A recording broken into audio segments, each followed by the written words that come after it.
children, let me tell you a story that should teach you an important lesson. Grandma, we did this last week. How many more lessons can we learn? Trust me, child, you'll want to hear this one.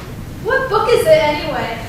It's the Scarlet Letter, sweetheart, by Nathaniel Hawthorne. It is about a young woman, Hester Prynne, who struggles with self-conflict and public shame. She committed adultery as a result, has a daughter named Pearl. As a punishment of sin, Hester is forced to wear an A on her bosom. The A is a symbol of adultery. And trust me, you will not be wrong. The father of her child is struggling with his own internal conflicts of private guilt.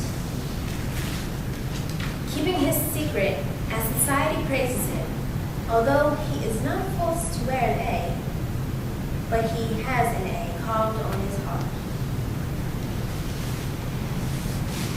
Walking in the shadow of a dream, it was an obscure night early May. An unvaried pall of cloud muffled the whole expanse of the sky from zenith to the horizon. No eye could see him, save that ever wakeful one which had seen him in his closet, wielding the bloody scourge.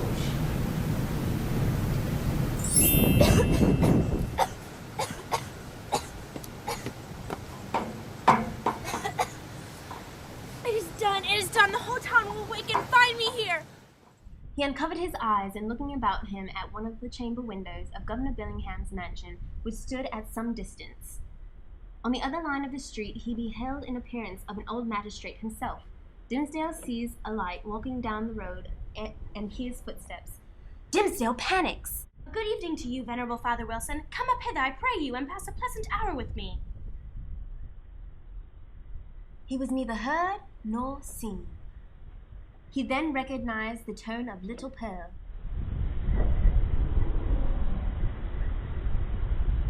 Pearl! Little Pearl! Hester!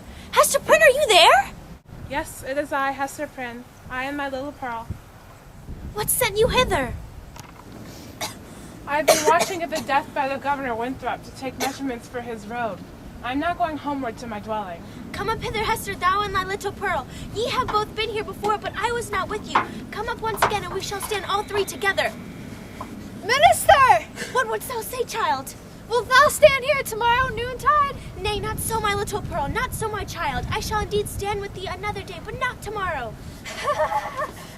Wilt thou promise to stand here with mother and me tomorrow noontide and take our hands? Not then, Pearl, but another time. And what other time? At the great judgment day, then and there, before the judgment seat, thy mother, thou, and I will stand all three together.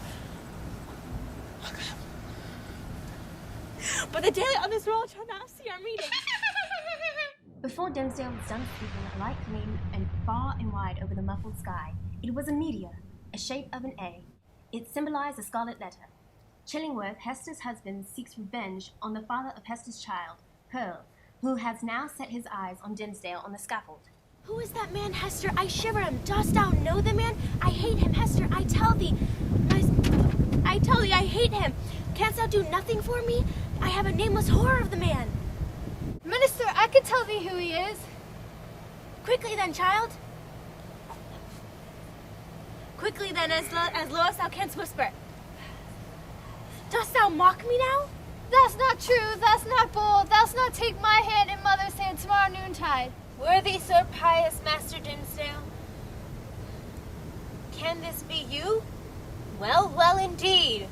We men of study, whose heads are in our books, we have need to be straightly looking after. We dream in our waking moments and walk in our sleep. Come, good sir, and my dear friend, I pray you, lead you home. How knewest thou that I was here? Verily, in good faith, I knew nothing of the matter. I had spent the better part of the night at a bedside of the worshipful Governor Winthrop, doing what my poor skill might to give me ease. was going home to a better world.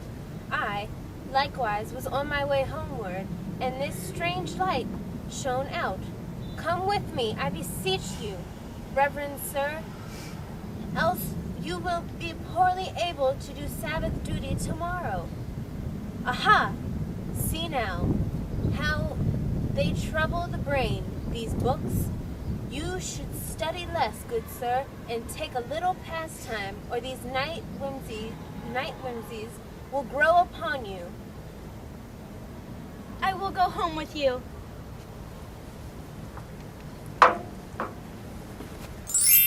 Grandma, that was a good story, but I don't understand some things. Yeah, me too. Like, why was Dimmesdale on the scaffold in the first place? Well, 7 years prior, Hester Prince stood on that very same scaffold with Pearl, while the entire town judged her as an adulteress.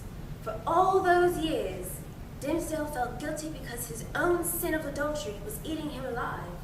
So is that why he sleptwalked to the scaffold to make himself feel better? Exactly.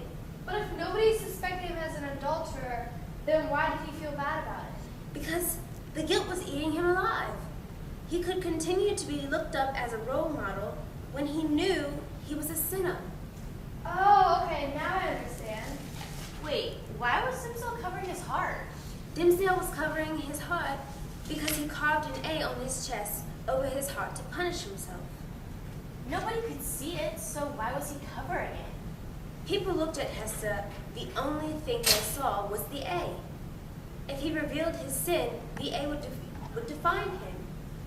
I don't understand what happened when they held hands. Oh, when they held hands, darling. When they held hands, there was an electric chain that connected them. This chain represents the connection of the family and approval of God. When Dimmesdale got up on the scaffold, they were infinitely cut that part, hold on.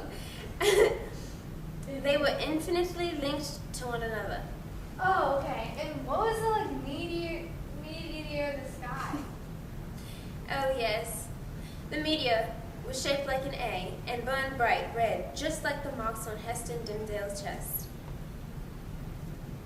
Well, the meteor was way up in heaven with God, which shows God's acceptance of their family. But it was night. Can't that be enough? No one can see them on the scaffold anyways. That means God was leading them, was leading him into the right thing and get up on the scaffold in front of everyone. Oh, so God's telling them so that he can't escape his sin, right?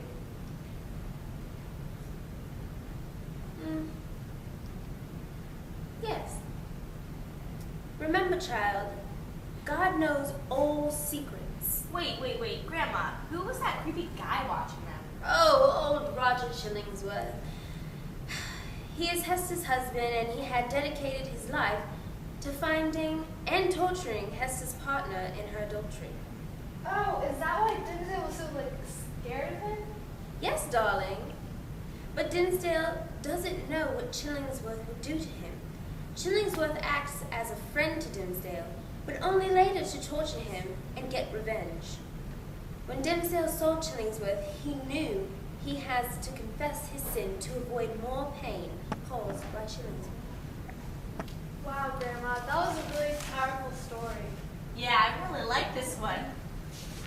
Good. I'm glad you've learned a lot, and I'm glad you took my lesson to heart.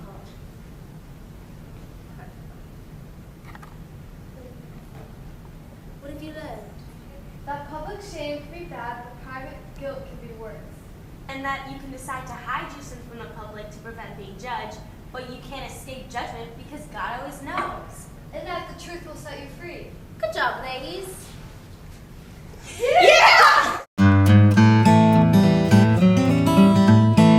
You practiced saying it before. No, I'm cold. Oh, just because you're cold? Yeah. Oh.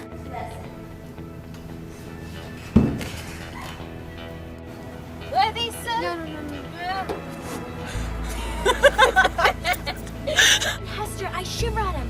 I tell you, Hester, no! Are you serious, Chella? It's okay. Walking in the shadow of a dream,